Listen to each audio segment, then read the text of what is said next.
এটা আমার শখের গাড়ি। প্রতিদিন আমি 1000 টাকার থেকে 1500 টাকা মারতে পারি ডেলি। এটা আমার অনেক শখের গাড়ি। আব্বু প্রথম বাইক কেনার জন্য টাকা দিছিল, তা আমি ভাবলাম বাইক তো আর টাকা দিবে না, তা আমি এটা কিনে ফেলি।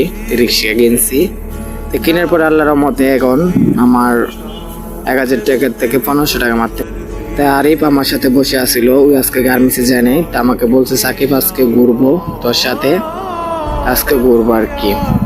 তারপরে আরিফকে নিয়ে ঘুরলাম, কতক্ষণ ঘুরলাম।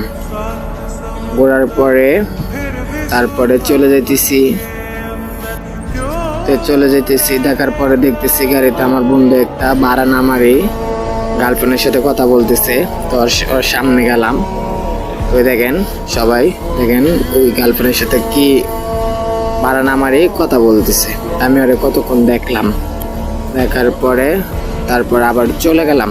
তারপরে চলে যাওয়ার পরে দেখতেছি তপুজ ভাই অর্ধ আমার বন্ধু লালফুয়া, দেখছেন গাড়িকে কত ঝাঁকানাকা করছে। ওই গাড়িকে অনেক ভালোবাসে।